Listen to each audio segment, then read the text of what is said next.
გამარჯობათ მეგობრებო, ყველას მოკითხვა, კარგი განწყობა, ბედნიერება და ყველაფერი კარგი. დღეს ხუთშაბათია მეგობრებო, ლიტერატურის დღე გვაქვს. ეხლა მე მიმაჩნია და ალბათ ბევრის დამეთანხმებით, რომ წარმატების ერთ-ერთი მთავარი ძირითადი აზრი არის დისციპლინა. თუ დისციპლინა დაარღვია და გადადე ხვალისთვის და ისე ზერელეთ შეხედე სამწუხაროდ რაც ჩვენ ქართველებს გვახასიათებს, კი ვარ, მაგრამ დისციპლინა გვაკლია, აი ნებისმიერ სფეროში და ეს არის ერთ-ერთი წარუმატებლობის ფორმულა და მეც ახლა არ მინდა ჩვენი არხი ჩვენ ხო თქვი რომ სამშაბათ პოლიტიკაზე ვისაუბრეთ, ხუთშაბათს ლიტერატურაზე, მაგრამ ჩვენ ახლა ხო ვიყავით ის სფეროში ერთი 3 ვიდეო გვაქვს გადაღებული და მოდი თქვენის ნებართვით ახლა მაინც დისციპლინა გვინდა რომ ჩვენ დისციპლინირებული არხი იყოს და წარმატებას მივაღწიოთ, არ დავარღვიო და რა ხან თქვით რომ ხუთშაბათ თობით ვილაპარაკებთ ლიტერატურაზე, თან მე ინა იმაზეც გითხარით რომ საინტერესო თემა იქნება სავარაუდოდ და არ დავარღვიო და მოდი ლიტერატურ ფორმაში მაინც ლიტერატურაზე ვილაპარაკოთ ამ დღეს, ხუთშაბათ დღეს. არაერთხელ გვილაპარაკია რომ ლიტერატურას რამხელა მნიშვნელობა აქვს. და ძირითადი მნიშვნელობა ისა რომ ჩვენ მაგალითად რაც გქონია რომ ეხლა არის ჩვენ თვითონ აღმოვაჩენთ ადამიანებს, ფილოსოფოსებს, ლიტერატორებს, უბრალოდ ცნობილ გამოცდილ ადამიანებს ამაზე უკვე ნაფიქრი აქვს და დაწერილი აქვს. და არაფერი არის ახალი, აი თითქოს იცით ის იქნება რომ აი წრე იკრება, წრე უბრალოდ ადამიანების სხვადასხვა თაობა, სხვადასხვა პერიოდი იმეორეს ერთი და იგივე ხასიათებს, ემოციებს და უბრალოდ სხვადასხვა დროს, სხვადასხვა ადამიანები იმ ჭეშმარიტებას სიმართლეს უყურებენ სხვადასხვა კუთხით, თუმცა ის ჭეშმარიტება სიმართლე ადრეც აქვს ნათქვამი ლიტერატურის, ფილოსოფოსებს თუ ჭკვიან ხალხს, მაგრამ დროთა განმავლობაში სხვები უყურებენ სხვადასხვა კუთხით. რომ მართალი ვიქნები იმ პერიოდში, რაც ამ თემაზე მიდის საუბარი, ადამიანები უყურებენ თავისებური კუთხით.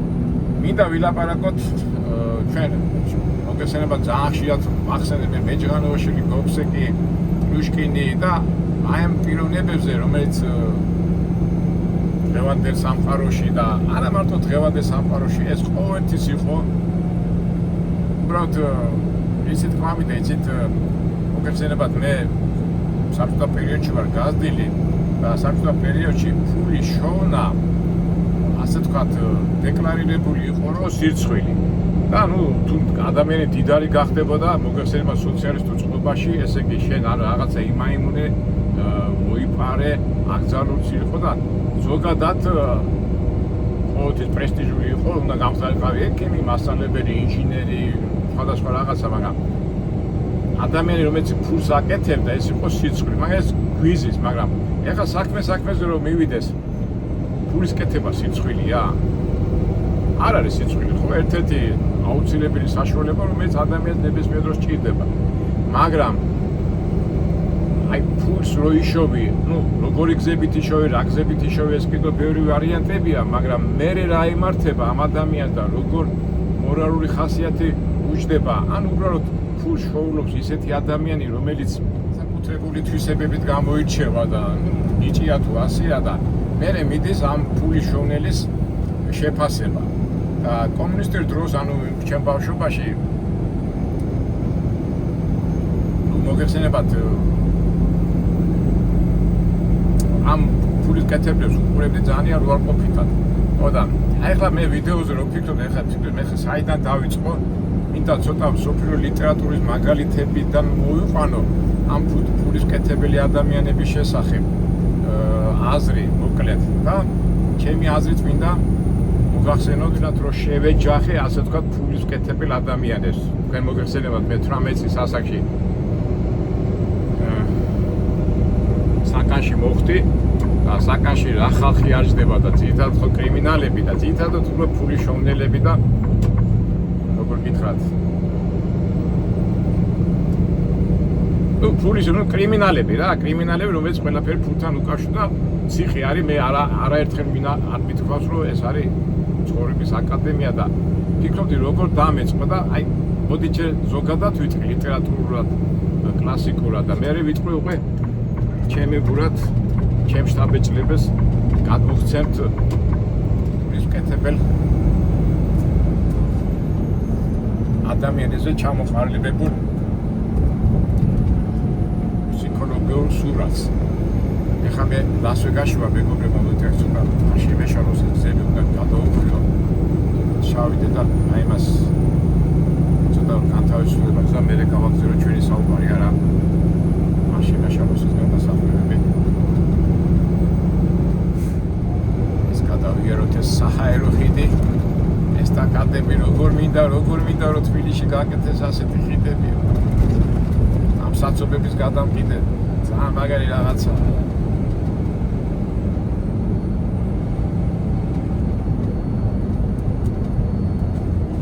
ჩვენ ხო თქვით რომ ჩვენ ვიდეოს როგორ ვამბობ აი რა არის გამოსავლე მე ვიცახი რომ საცობები რომ შეთხერდეს თბილისში აი ერთ-ერთი გამოსავალი მე იმაჩნია ეს ჩემი სუბიექტური აზრია აი ესეთი ხიდების ესტაკადების გაკეთება.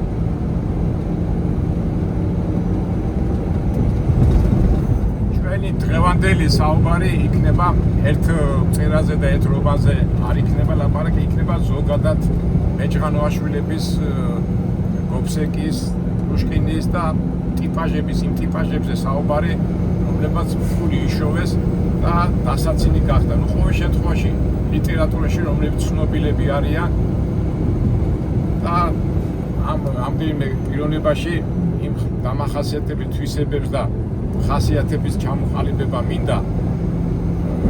რაც ახასიათებს ამ ლიტერატურულ გმირებს, მაგრამ ლიტერატურული გმირები ეს ყველაფერი მოგეხსენებათ ცხოვრებიდან არის აღებული.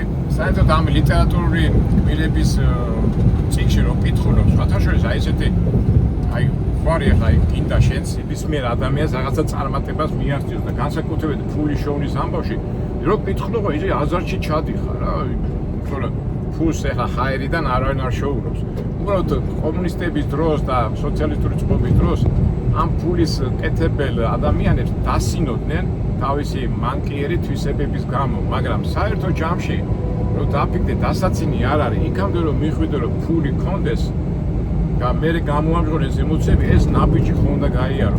და აი ახალგაზრდა კაცი რო ხარ, ხო იცი გინდა ვიდეო იქ ტრუკები, მეთოდები, ეს რაღაც სისხლტე, რაღაცნაირად აზარში გაყენებს რა და რაღაცნაირად ჟინში მოდიხარ. ეს მერია როცა დეგრადაციას ღებულობს ადამიანი, იმიტომ რომ ფული ცოტა ცვლის, მაგრამ ყველას აქ საწყისი ძალიან ისეთი ცოცხალი და რაღაც დინამიური რა და ნებისმიერ ახლა ახალგაზრდა ადამიანის ინსტიტუტს დაამთავრებს და რაღაცას დაამთავრებს, ყველა უცნებობს რომ რაღაცა წარმატებას მიაღწიოს, მაგას ვერ დაუკარგავს. ეს ჩვეულებრივი ამბავია, ყველა ახალგაზრდას უნდა თავისი ენერგია და ფანტაზიები და ფიქრები რაღაცა ჩაახსოვოს, თუნდაც ამ ფულის შოვნაში. ნამდვილად აქ დასაძრახი არაფერი არ არის. მეც მათ შორის ვიყავი ახალგაზრდებს შორის, რომელსაც მინდოდა ეს მთელი პროცესები შემესწავლა და წარმატებას მიმიღწია და დღემდეც ასეა ახლა. უბრალოდ აქ მიდის მე ცოტა მორალური თვისებები და აი ეს ძირითადი პოსტულატი ქრისტე როგორ ამბობს, როგორც აქლემი ვერ გაეტევა ნემსის ხუნციო, ისეო დიდარი ვერ გაეტევა, ისა დიდერი ვერ მოხდება 64-შეო და აი ამ ტერმინზე არის მთელი ლიტერატურული წიგნები დაწერილი და აგერ ჩემი წიგნიც გახსოვთ, წიგნი რო იწყება ორეული, მაგ ციტატა მაგ ბიბლიიდან ამოტანილი და მე ჩემებურად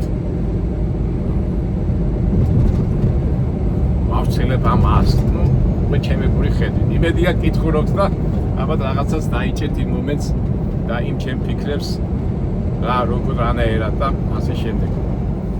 სამწუხაროდ მოდი ცოტა გამხელილი ჯობს ქართველებს, კაი, ერთად ქართველებს ვიცახე. არა მგონია რუსები ალბათ ვიცავთ კავშირი დაიბადნენ. დიდარი კაცი არ არის, როგორ გითხრათ, სამაგალითო, ყოველ შემთხვევაში ჩვენ დროს ასე იყო.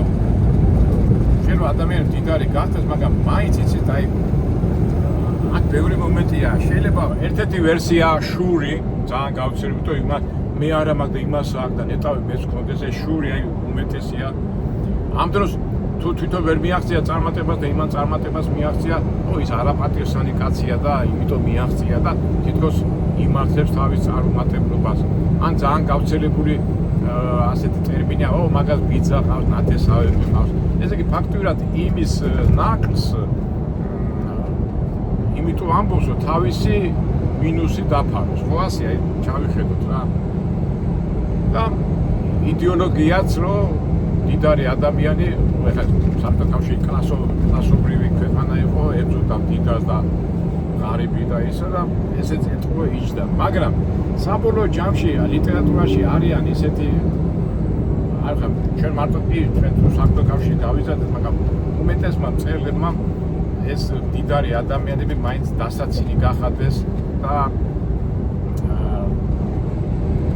მინუსებით დაგვისახეს და შევეცდები მსოფლიო ლიტერატურაში ამ უარყოფითი თვისებებით ახასიათებული გმირები ჩამოთვალო და მე ჩემი აზრით ჩამოვაყალიბო. ნუ პირველ რიგში ჩვენი ცნობილი სოლომონ ისაკიჩი მეჯღანუაშვილი მოგეხსენებათ ეს უკვე ქართული თბილისის საქართველოს რეალობა ადამიანი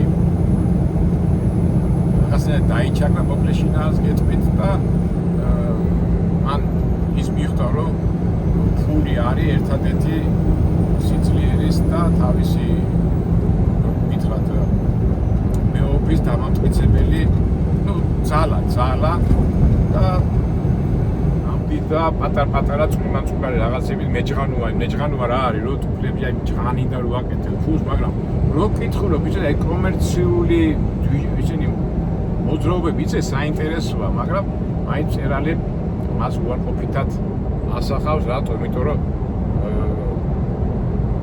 სოლომონ ისაკიჩი ფულს აკეთებდა და სულ ინახავდა იმდენ ძალიან დიდარი ადამიანი გამოვა მაგრამ საბოლოო ჯამში მიხვდება რომ ფულმა შეცვალა მისი ბუნება, კი ქონდა ფული, მაგრამ მისი ბავშვი, მისი გოგო დახეული კაპი დადიოდა, ბიჭი დახეული კაპი და მე ფიქრობს ისთვის მიდოდა ეს ჩემი მომავალი თაობა თუ ასე ღარიბად ცხოვრობს. პირველი ლიტერატურული გმირი მევახშე და ძუნწი და ასე წარმატებული არის დიკენსის ებანზენ სკრუჯი, ხო? სიუჟეტს გეტყვით, იქ არ ჩანს როგორ იშოვის ის ფულს, მაგრამ დიკენსი არის კლასიკოსი. ჩვენ მაგის ის არ აქვს, არა გარჩეული, უნდა გავარჩიოთ მაგის წიგნები. კლასიკოსი ინგლისელი მწერალი, რომელიც კარგად აღწევს ყველაფერს და ერთ-ერთი გმირი არის სკრუჯი და ასეთი რომანი აქვს მაგას დაწერილი საშობაო ღამე და ეს ადამიანი სკრუჯი ფულს ყველაზე წინ აყენებს, მაგრამ საშობაო საღამოს აფიქრდება რა არის ჩემი ცხოვრება, ისთვის წვალობდი, ისთვის ვაკეთებდი ამას და თავის თავს კრიტიკულად შეხედავს და იმ საშობაო დღეს ფაქტურად შეიძლება გიჟა ჩათვალო რა უცნაურად, მაგრამ მიზეზები ჰქონდა ძალიან დიდმა სინანულმა გამოიწვია ის ანალიზმა რომ როგორი ცხოვრებით იცხოვრა და იმ საშობაო ღამეს მოგეხსენებათ 25 დეკემბერი ევროპაში კათოლიკურ სამყაროში ერთ-ერთი დიდი მაგაზი დიდი ქრისტეშობის დღე არის და ამ თავის სიმდიდრეს ანაწილებს. დიკენსი ცოტა რომანტიკოსი მწერალია, მაგრამ აი ესე ვთქვათ ამ სკრუჯმა გამოისყიდა თავისი აი ეს ცხოვრება რაზეც მან ინანა და აი ესეთი თავისი ქონებას ასე დაარიგებს.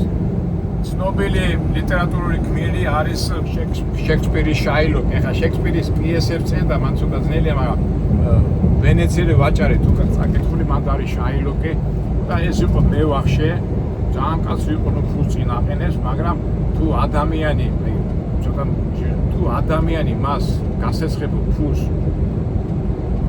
ვერ უბრუნებდა, ის თხოვდა მას, რომ თავისი ხორცის მასით სხეულიდან ხორცი მოეჭრა და მიეცა მას. აი ესეთი სისხლის ჭამელ დესპოტად სახავს ეს შექსპირი ამ შაილოკს. ცნობილი ლიტერატურული გმირი არის პლიუშკინი, მოგესალმებათ გოგოს აქვს დაწერილი მეორტვი თუში ქართულად როგორ არის დართასული და იქ აღწერილია თავადი რუსი თავადი პლიუშკინი, რომელიც დიდარია და თავის სიმდიდრეს ფული ქონება ოთახებში აქვს ასე დალაგებული და იმით ცოცხლობს. ცოტა ისეთი სასაცილო ტიპად არის მოყვანილი, მაგრამ ბუნება კარგად ჩანს. შეიძლება ძალიან სატირულად და ძალიან იმათ არის, მაგრამ ნუ პლიუშკინი ერთ-ერთი ცნობილი მევახშია მსოფლიო ლიტერატურაში. ნუ ბალზაკი ოსტატია ამ დიდარი ხალხის აღწერაში, მას ერთ-ერთი გმირი აქვს გახსენებთ ადამიან მაღაზო კომედია აქვს დაწერა ადამიანთა კომედია და გრანდე ეს იგი დაუნდობელი ფულის ყველაფერს აი როგორც მებრძოლი როგორ გითხრათ მეომარი ანადგურებს ყველას რომ თავი თანადობას მიაღწიოს და აი ცოტა მძიმე საკითხავია ძალიან დაუნდობელია და ბალზაკის უცნობერესი მევახშე და მდიდარი კაცი გობსეკი, რომელიც პირდაპირ ამბობს, რომ ქვეყანებს და ადამიანებს მარტო მართავს ფული, სხვა ვარიანტი არ არის და მას განიხილავს როგორც მართვის უკიდურეს საშუალებად. გობსეკი რომ ლაპარაკობს, მთელი თეორიები აქვს ჩამოყალიბებული, გაგიჟდები აი ესეთი, მაგრამ აი რო კითხულობ, ხო? კარგი ფინანსისტები რო წერენ ხოლმე, ეკონომისტები, აი ესეთი დოგმაზავით აქვს, მაგრამ ლიტერატურულ ფორმაში და წარმოიდგინე ბალზაკმა ეს დაწერა როდი 1830-200 წლის წინ. მაგრამ აი გობსეკი საკმაოდ ცნობილია, აი გობსეკი, მაგრამ გობსეკის დამსახურება ის არის, რომ ამ ყველა აი იცით როგორ არის, ზოგი მწერალი არ აღწერს იმ როგორ გახდნენ დიდრები.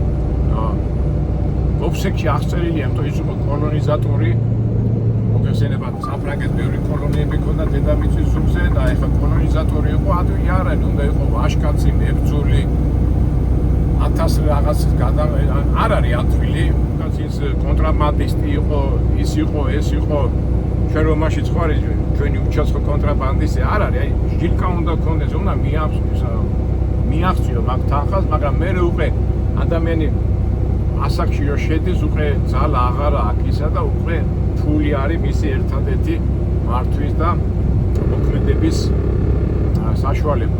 ნუ ასაკთან დაკავშირებით, მაგრამ გობსეკი არის აი კლასიკა. მე ეხლაც მიმაჩნია, რომ ადამიანს თუ უნდა გახდეს ეკონომისტი და განსაზღვროს თავისი ბედი მიუძღვრას ეკონომიკას, გობსეკის თეორიები უნდა წაიკითხოს რა. კი, ცუდია თუ კარგია, მაგრამ ყველაფერს თავის ადგილზე აჯენს ის როგორ ანაწილებს ფულს, როგორ ძალიან საინტერესოა, მაგრამ სამწუხაროდ ასეთი ჭკვიანი ადამიანი გობსეკი მაინც ფულის და სიხარბის გამო, სიხარბეც არ არის, ეს მისი მათი ცხოვრების სტილია, რომ ბოლოს ისე კვდება, რომ ეს ფულებიც ურყება, ის რაღაცა ქონებების აჭმელები და ძალიან ტრაგიკულად თავდება, იმიტომ რომ აი ესეთი რომანტიკურად იწყება ეს ყველაფერი და საბოლოო ჯამში სიბერეთ და მისი ყვარობა იმხელა რომ მოკვდება გობსეკის სახში რომ შევლენ იმხელა სიმდიდრეა გული გაუსკება და თან სიმდიდრე რომ ტება რა რომ იწყიან იქ ზოგი ფული თაბმა შეჭამა ზოგმა ტარაკანა მაგრამ აი ესეთი სახე დაგვისახა ბალზაკმა გობსეკის სახე გვაჩვენა დიდარი კაცის ბუნება და მე ხა რასაც ვიტყვი შეიძლება ბევრს გაუკვირდეს, იმიტომ მე რო თქვი ეს აზრი 20-30 წლის წინ ბევრს გაუკვირდა როგორ ეცეც თუ რატო ვამბობ ამას და ერთ-ერთი ავანტიურისტი და ფულის მოყვარული და დიდარი კაცი პროსტო ვერ გაამართა ოსტან ბენდერი და მე რომ მეკითხებოდნენ ხოლმე ადრე ყველაზე მაგარ გმირად ვინ მიგაჩნია შენ და პირდაპირ გეტყვით, აი ოსტან ბენდერზე გიждები რა. ერთხელ მოხდი ასე თქვა გამოსულ ადამიანებში მებით 20 წლის წინ რაღაც ჟურნალისტებთან და რო თქვი მეთქი ოსტან ბენდერი ჩემი საყვარელი მირია მეთქი აი ესე შემო როგორ აკა შენ რა ოსტან ბენდერთან რა საქმე გაქვს ის ხო აფერისტია. მაგრამ მე სხვა რაღაცით მივუტეკი, მე ოსტან ბენდერის კი შეიძლება აფერისტია შეიძლება მათყორმა ოსტან ბენდერის რამე ყავს, აი სიცოცხლის, აი სიცოცხლე რო არ უთავდება და ენერგია როა, კი, უნდა 1000 რაღაცეებს ჩარიჩობს იქით, აქით, მაგრამ აი სიცოცხლის სიყვარულია ოსტან ბენდერის ჩემში, აი ასეთი მიმზიდველი რა ჩემთვის. არ ვიცი, მე დღესაც ოსტან ბენდერზე გიждები რა. იცი არის, შეიძლება გითხრა რომ ავანტიურისტი ის, მაგრამ ნუ ცხოვრება დინამიკაა და რა მე მომწონს. კაცია და ბუნება, ჩემზე იტყვია. ჩემზე კი ყველაზე იტყვია.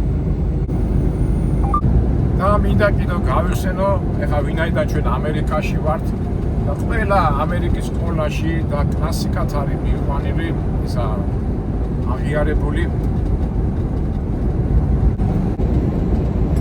ფიჯერალდის ჯეი გებსი, ანუ როგორ არის წიგნს დიდარი გებსი. ესე იგი ესეც სიმდიდრემდე მივა 1000 რაღაცა მახინაციებით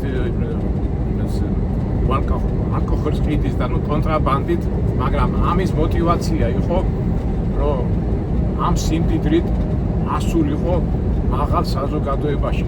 აი სიყვარულის გამო ერთი გოგო უყვარდა და აი სიყვარულის გამო აემხელა იმებზე მიდიოდა და აქ ეხლა ამერიკაში კლასიკად ყველა იმიტომ ძალიან კარგი წიგნად ითვლება და უბრალოდ ეს სიმდიდრისკენ მიდრეკილება სიყვარულით მართდება და რაღაც რომანტიულია რა. ნუ ეხლა მე ისე თქმა მინდა, იცი აი ადამიანი დიდდება, ეხლა გებსი იმის გამო რომ სიყვარულს და საზოგადოებას მიაღწიოს. ოსტან ბენდერს ბრაზილიაში უნდა წასვლა სტილი და კაი ცხოვრება უნდა. პლუშკინი მაგით ბედნიერდება. ეს ყველას რაღაცა мотиваციები აქვს და სიმდიდრეს, ნუ ეს კლასიკურად ყველას უნდა კაი ისა, მაგრამ კაი ცხოვრება და კაი ის, მაგრამ ყველას რაღაცა мотивაცია აქვს და ლიტერატურა მაგის საშუალებას გაძლევს. ეხლა ეს მეც გამახსენდა ეს ტიპები და აი საერთო ჯამში ეს დიდარი ხალხი ალბათ ლიტერატურა იმითაც ცნობილია თავისი თვისებებით გამოირჩევიან და ამ თვისებებით უარყოფითი თვისებებით გვაცნობენ მწერლები აი ესეთ ეხლა წარმატებული თუ არა წარმატებული ამას ჩვენ არ ვილაპარაკებთ ფულიან ხალხს. ეხლა ამ ვიდეო შეიძლება ბევრი მდიდარი ადამიანი უსმენს, ეხლა ჩვენ გვისმენს, მაგრამ ეხლა შეიძლება კარგი რაღაც ეს ბოდია რომ უნდა იმათ თქვა სამყარო აქვს. შეიძლება ეხლა ჩვენ მე პირადად ეხლა მდიდარ ადამიანებს არ ვიცნობ, ეხლა რო თქვა რომ აი მილიონერები და მილიარდერებთან შეიძლება ნიუ-იორკში ვიღაცა მეჯდა მანქანაში, მაგრამ ესეთი შეხება არ მქონია. არ ვიცი, ვერ გეტყვით. ამიტომ ცოტა ძნელია მე შევაფასო მდიდარი ადამიანები, რომელსაც მილიონები უდევთ.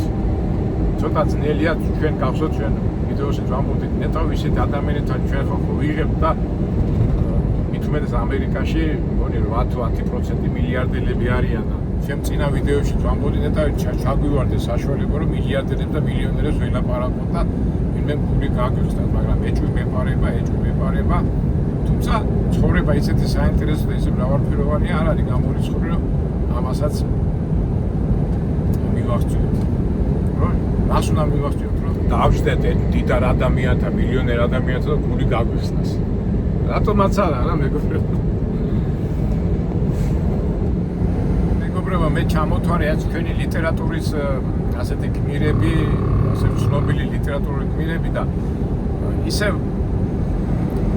თავს ნებას მივცემ და ჩემი ანალიზიდან და არა მარტო ჩემი ანალიზი, ალბათ თქვენს დამეთანხმებით და მე ჩემი ცხოვრებისეული გამოცდილებიდან მე მოდი ახლა ცოტა ლიტერატურულ გმირებს ვიტყვი და მე ჩემ ცხოვრებისეული გამოცდილებასაც ვიტყვი.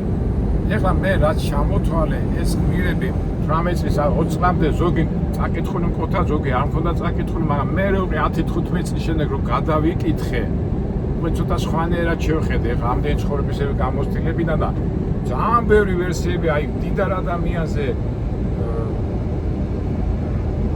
წარმატებულ ადამიანს ძალიან ბევრი ლაპარაკი შეიძლება იმიტომ იმდენად სხვა მასალაა მაგის და ლიტერატურა ცოტა ძნელია, მაგრამ ეხლა კიდო დაემატა ისეთი ადამიანები, ვისაც ფული აქვს, ძალიან ბევრი გვილაპარაკია, ვინც უკვე პოლიტიკაში აიძულა ტრამპის და ამის სახით და მე რო ვიზახო მეჭანაშვილებს ცოტა სხვა ფსიქოლოგია აქვს, ისა ეს არის.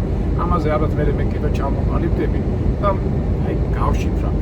ნუ ასე თუ ისე მე უკვე ლიტერატურული ცოდნა მქონდა მიღებული ამ პიროვნებებთან და აი მოკლედ ჩამოვაყალიბოთ და ეხლა ჩვენ რაღაცას ვკითხულობთ, რაღაცას ვით.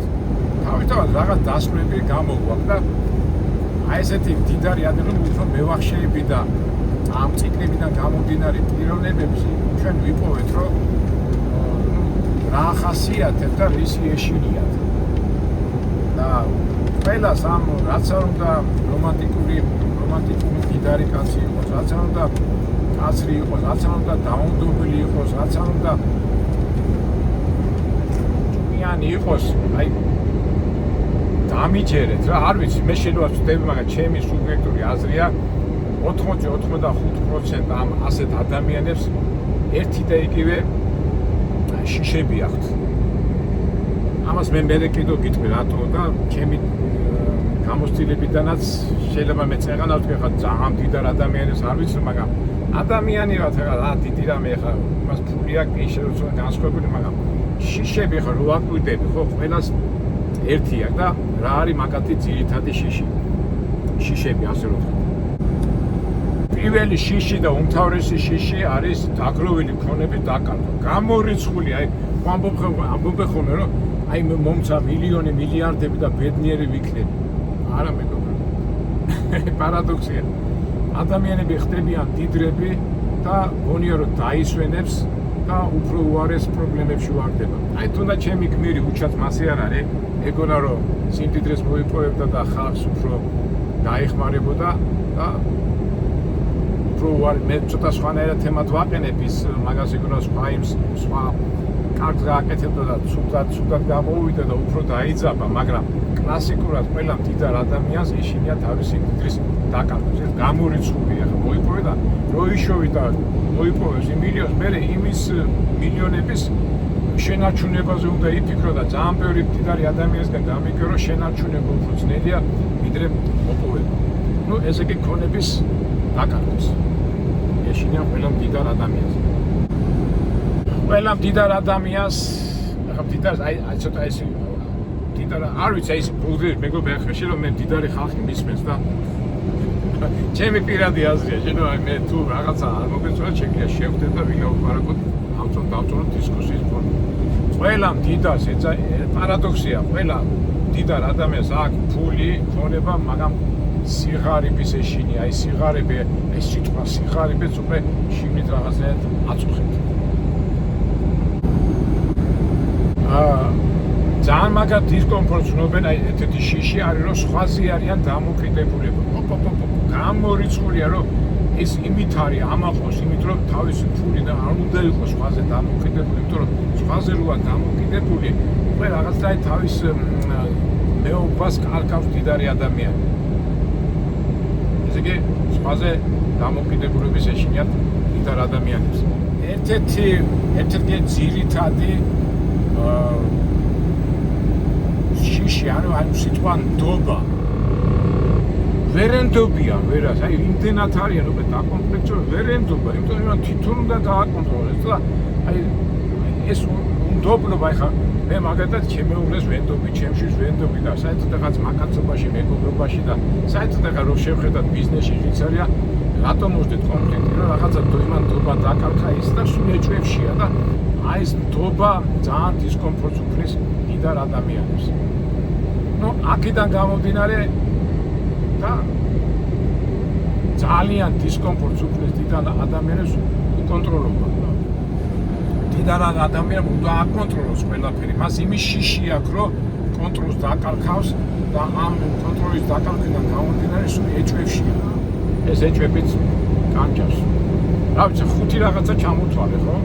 როგორ ვთქვით, ქონების დაკარგვა, სიღარიბე, კონტროლობა, ნდობა და სხვებზე დამოკიდებულება. აი ეს ხუთი ძირითადი ის არის, ალბათ კიდევ სხვა რაღაცასაც ეშინია, ალბათ ჯანმრთელობისაც ეშინიათ, იმიტომ რომ ჯანმრთელობის დაკარგვის და ამიტომ ხარჯავენ, რომ ეხლა როკფელერი იყო მგონი 7 თუ 8 გული აქია მას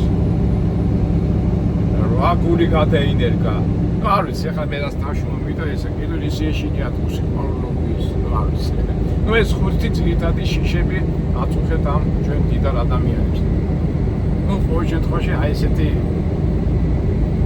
აი როგორც ახლა მირები რო ჩავთქვი გოფსეკი მეჯანვაშვილებს და ესეთი პუშკინებს ეს ხუთი ძირითადი შიშია ახლა მე შეიძლება ძალიან დიდარი ადამიანები არ შემხედრია მაგრამ ჩემი ცხოვრებიდან გამომდინარე ბევრი ადამიანი მყავს ნახე და ამ დიდარ რატება მილიარდელები რა მაინც ერთი ხასიათით ერთი დამახასიათებელი რამდენიმე ერთნაირი დამახასიათებელი თვისებებია შიშები ხო აქვს დამახასიათებელია ყველაზე პირველი ის რომ დააკვირდით აი მარტოსულები არიან რატო იცით უნდობლობად არიან და იმას უნდა ცალკე იყოს რომ არ შეაწუხო და აი ეს დისკომფორტს რო ხედავს მე მარტოსულები რატო არ იცით რომ რახან უნდობელია მე მისი ახლობელი მეზობელი ნათესავი ისინი ჩორდო ერთხელ ორჯერ და რო შეამჩნევს ადამიანს სულ ეჭვის თვალით უყურებ და სულიმით ახლა ბუნებრივია ხო შენ მეგობარი ხარ და მეგობრობ თქვა ბავშვობიდან და უბრალოდ გამბიბე ეს მეგობარი შენ ისე გურღიათ ხარ მაგასთან ხო მაგრამ ის ეჭვის თვალით გიყურებს ხო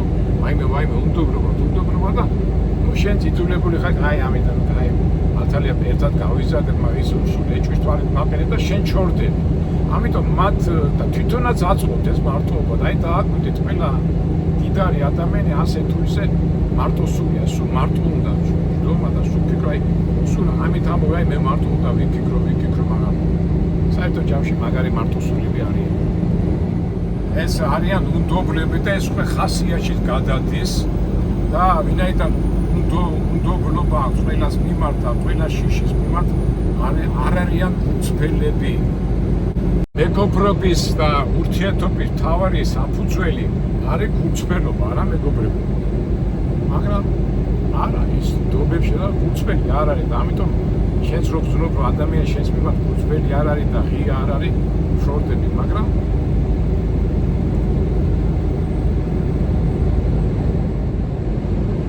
ქონება აიძულეთ მას და მე უკვე ამ ციხის ამბებს რომ მოვყვები აი არიან უკიდურესად შიშრები რო დადიან დაცვით 10 კაცი 20 კაცი სახში დაცვა ის დაცვა ეს დაცვა ყველგან დაცვა ეს შიში განაპირობებს ამას კი რა თქმა უნდა ქონება რაღაცა მაგრამ ეს დაცვა უკვე წარმოიდგინეთ დიდარი ადამიანი დაცვის გარეშე გამოვიდეს რუსთაველზე სიტყვაზე იმაზე თუმცა ამერიკაში დადიან მაგრამ ამერიკაში ბევრი არიან მაგრამ ჩვენთან საქართველოში რომელი დიდარი ადამიანი დადეს დაცვის გარეშე იცით მე არ ვიცი და შეიძლება ვწდები თუ მეტყვით ну ერთ სიტყვით ზოგადად შიშრებიან ეხლა შეიძლება ზოგადად ეხლა აი ბიჭო შენ როგორ მოდი აქ დამიბაროს ეხლა მაგრამ მეც მქონია დიდარ ადამიანებთან მქონია რაღაცა შეხვედრები კონფლიქტი მაგრამ ყოველთვის ვიცი რომ იმ ადამიანს ფული აქვს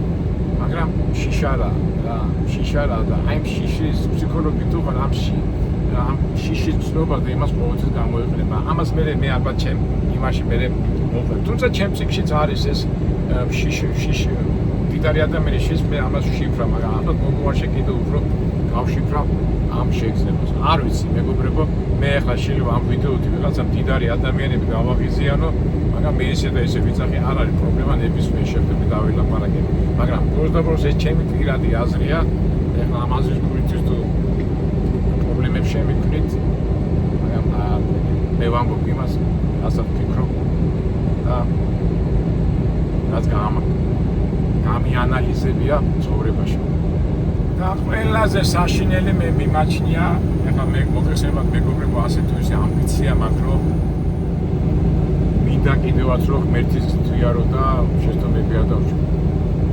სულიერი შიმშილობით არის აი სულიერ დიდარ ადამიანს ვერ ნახა აი სულს ვერ ნახა მაგათ ბუნებაში ну მე ამას ლიტერატურიდან გამომდინარე ნებისმიერ შეხედო მათ სულში არის სულიერად მარტოხელა ადამიანები არიან, იმიტომ რომ მას სხვა რაღაცაზეა მთელი გონება, ყურადღება გადატანილი ფულის შოვნაზე, ფულის შენარჩუნებაზე, უნდობლობაზე, კონტროლზე, ობაზე, მაგრამ ელემენტარულად დრო არ რჩება სულიერ იმებზე იფიქროს. კი, რაღაცა შეიძლება ეპისკოპოსი პაპთან პატრიარქთან მივიდეს, მაგრამ იქაც სულ მატერიალური მოგების მიზნით. ეხლა მაგალითად მდიდარი ადამიანი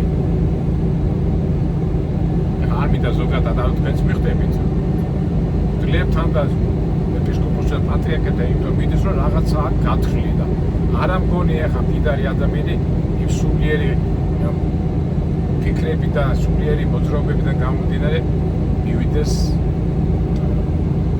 დელთან ან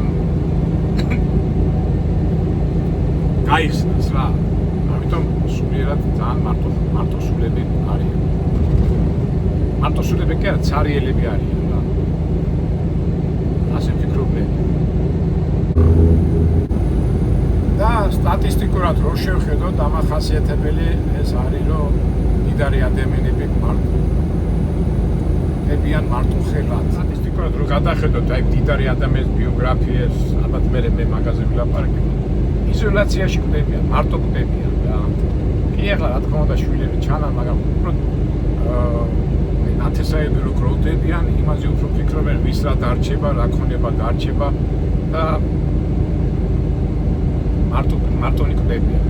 მე ისე და ისე ვიმეორებ, მეგობრებო, ეს ჩემი აზრია და ჩემი ცხოვრებისეულ დასკვნებიდან გამოტანილი აზრებია. და ეს ისეთი თემა მე შეიძლება დავждეთ, ვილაპარაკოთ და უფრო გავაფართოვოთ. და ბოლოს მინდა მე გითხარით რომ ამის სასაკი საკანში რომ მოხდე, იქ შევეჯახებ პირველად აი ფულზე გაგიჟებულ ადამიანს, კი ჩემი რომანი და გასო ყოწია იყო ასეთი მევახშე და აი მე რას თამორჩალეს შიშები, აი ყველაფერი ახასიათებდა, ყველაფერი ძლიერი იყო, შეგონი არა ფული ქონდა, მაგრამ იმ მომენტში საკანში ზოგი ჩაკრავდა, ზოგი ზედმება, საწყალითო ზოგი ამოფეთქავდა ხოლმე. იმიტომ რომ ჩემი რომანი და გახსოვთ იქ ლაპარაკობდა იქ ერთი პერიოდი მეც დავიცავი, იმიტომ რომ ძალიან ზედმეტი მოდიოდა ძმა პატიმრებს აპუჩად აგდებდნენ და სხვა ავტორიტეტმა დაიცვა და მათ შორის მეც ვიყავი და მე ჩვენ საუბარი გვაქვს რომ საერთო საბოლოო ჯამში კი თუმცა საწყალი იყო ის მაგრამ ძლიერი იყო დღეს მისი შვილები ძალიან ძლიერები არიან მაგრამ სულიერად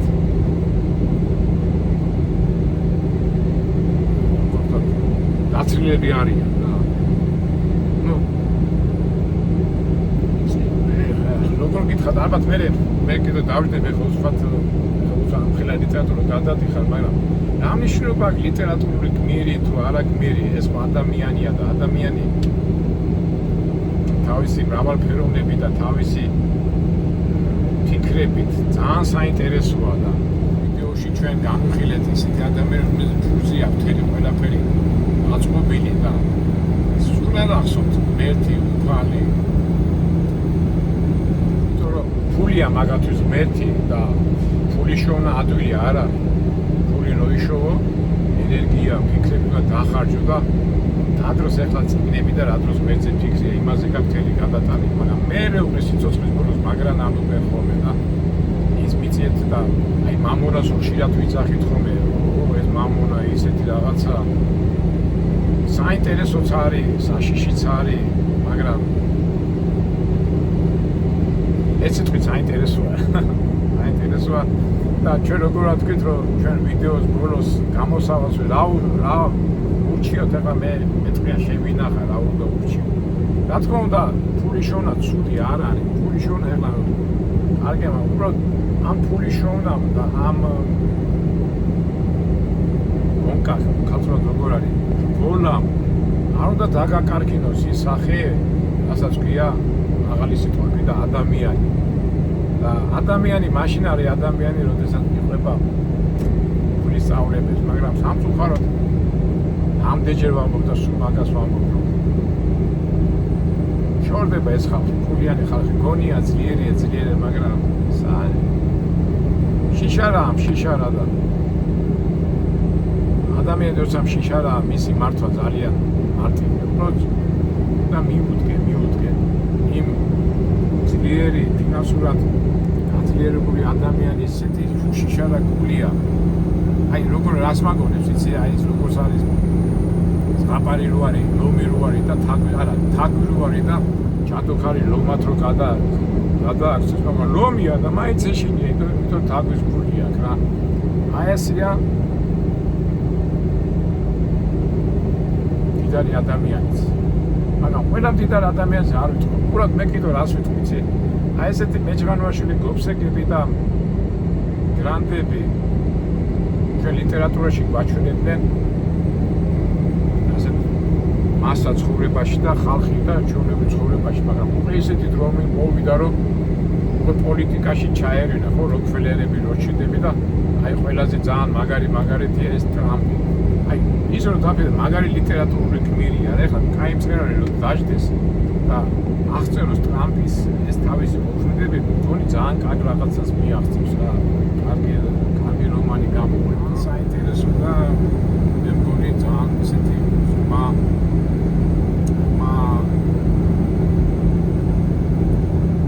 სიღრმეში ბევრი აღება შეიძლება ამ ადამიანთან, მაგრამ საბოლოო ჯამში ისე გიმიდიوارთ, რომ ადამიანები შორდებიან ღმერთს და ღმერთი ცევს ყველაფერ პასუხს. სამყარო ღმერთმა რომელსაც შექმნა ეს შვენიერი სამყარო და ყველაფერი მის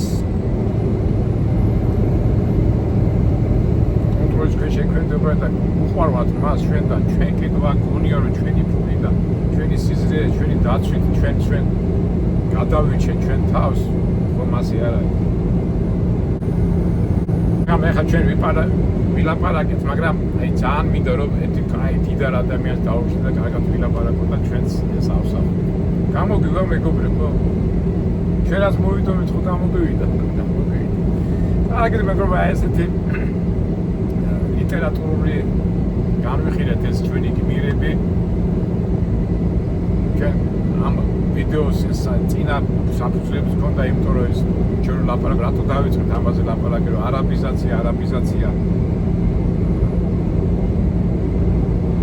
დღევანდელ დღეს საქართველოში ეს ასეთი ტიპაჟები მართავენ ჩვენ სახელმწიფო პოლიტიკას, რომელიც ყველაზე დამხობელი იქნება ასე თუ გაგრძელდება.